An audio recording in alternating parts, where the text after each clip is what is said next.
আসসালামু আলাইকুম ওয়া রাহমাতুল্লাহ। আজ আমরা জাবলে রহমতে এসেছি। এই রহমতের পাহাড়ে আমরা এসেছি। আমাদের সাথে আছেন আমাদের টিম লিডার অধ্যাপক আলী আরশাদ চৌধুরী বাদশা ভাই, মাসুদ ভাই, মিজান ভাই, রিফাত ভাই, রাশেদ, আনাস হুজুর সহ অপরাপর অনেক হাজী। সবাইকে সাথে নিয়ে আমরা জাবলে রহমতের এই পবিত্র স্থানটি পরিদর্শন করছি।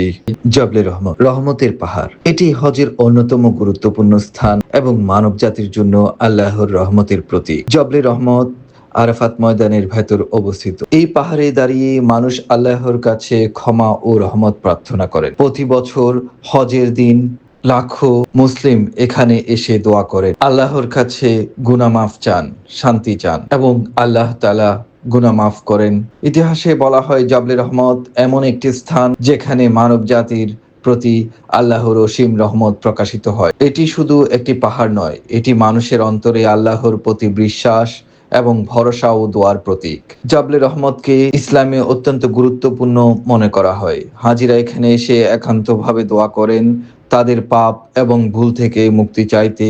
রাসূল সাল্লাল্লাহু আলাইহি ওয়াসাল্লাম বলেছেন, যে বান্দা আন্তরিকভাবে আল্লাহর কাছে ফিরে আসে, আল্লাহ তার গুনাহ মাফ করেন। এই পাহাড়ের প্রতি এই বিশ্বাস এটিকে বিশেষ করে তুলেছে। জাবলে রহমতের চূড়ায় একটি সাদা স্তম্ভ আছে যা দূর থেকেও দেখা যায়। হাজিরা এই চূড়ায় উঠে দোয়া করেন এবং আল্লাহর রহমত প্রার্থনা করেন। এটি আমাদের মনে করিয়ে দেয় আল্লাহ আমাদের দিকে নজর রেখেছেন। জাবলে রহমতে হযরত আদম আলাইহিস সালাম এবং হযরত বিবি হাওয়া আলাইহিস সালাম পুনরায় একত্রিত হয়েছিলেন। জাবলে রহমত আমাদের শেখায় আল্লাহর রহমত অসীম। প্রত্যেক বান্দা তার ইবাদত, তাওবা এবং আন্তরিক দোয়ার মাধ্যমে আল্লাহর কাছে ফিরে আসতে পারে।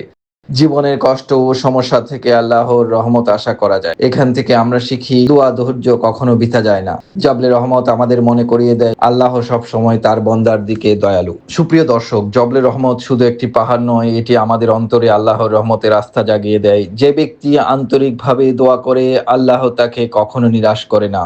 আমরা প্রার্থনা করি আল্লাহ আমাদের সবাইকে অসীম রহমতে রাখুন এবং আমাদেরকে এসব গুরুত্বপূর্ণ স্থানে আসার তৌফিক দান করুন। আমিন। জাবলে রহমত থেকে মির্জা ইমতিয়াজ।